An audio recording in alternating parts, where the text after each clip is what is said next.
They were just numbers for them. It's people who they can bill for.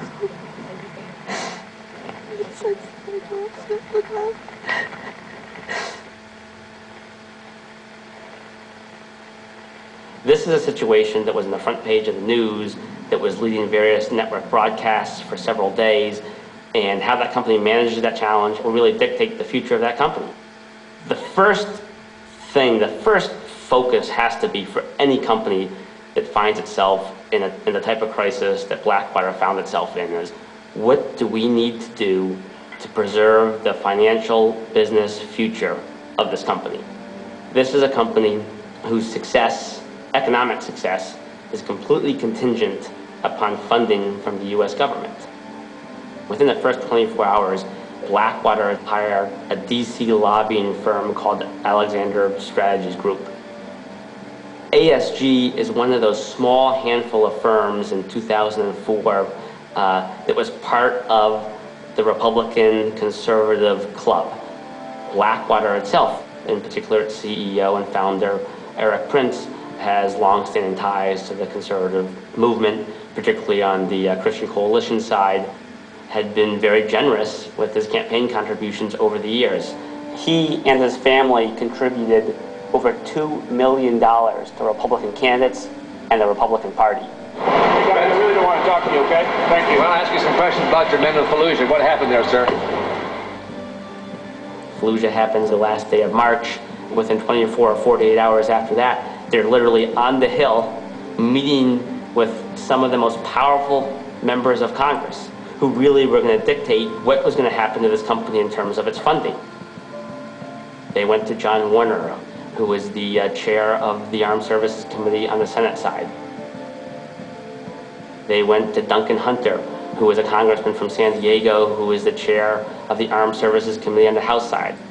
They met with Rick Santorum, who was chair of the Republican Senate Conference Committee, which is a very, very powerful post.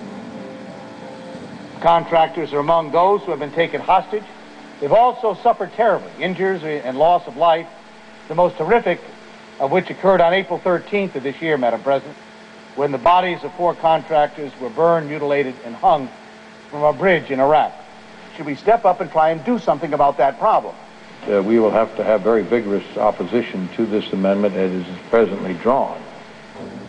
The Blackwater strategy worked very, very well. They went to Washington, they stopped any investigations from taking place, and at the end of the day, as a result of their action, they were able to protect their business.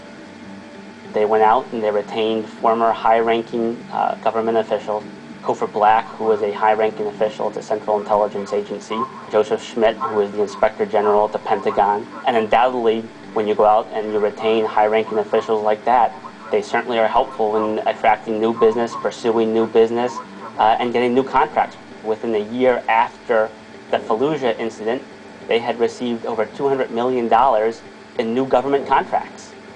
People in Washington who leave government and go to work in lucrative jobs in the defense industry, they have connections. They have influence.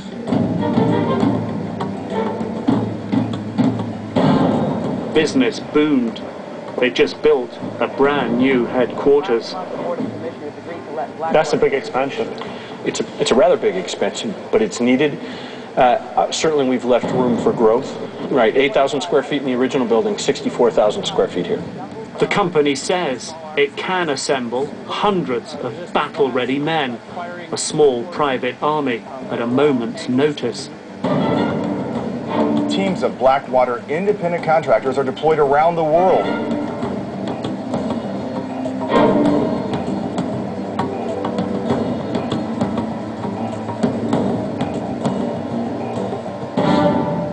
Instead of mourning my son's death and the other 3 men, they go and they profiteer off of it.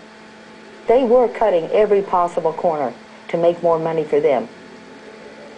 In Iraq, most of the men aren't getting the protection. Men over there working for Blackwater are still dying. The world really needs to know what's going on over there, and we need to stop it. There has to be accountability. Right now, they are literally getting away with murder. Drugi put pod križem. Klanjamo ti se, Kriste, I blagoslivljamo te. companies should not be permitted to operate in a war zone and not be held accountable.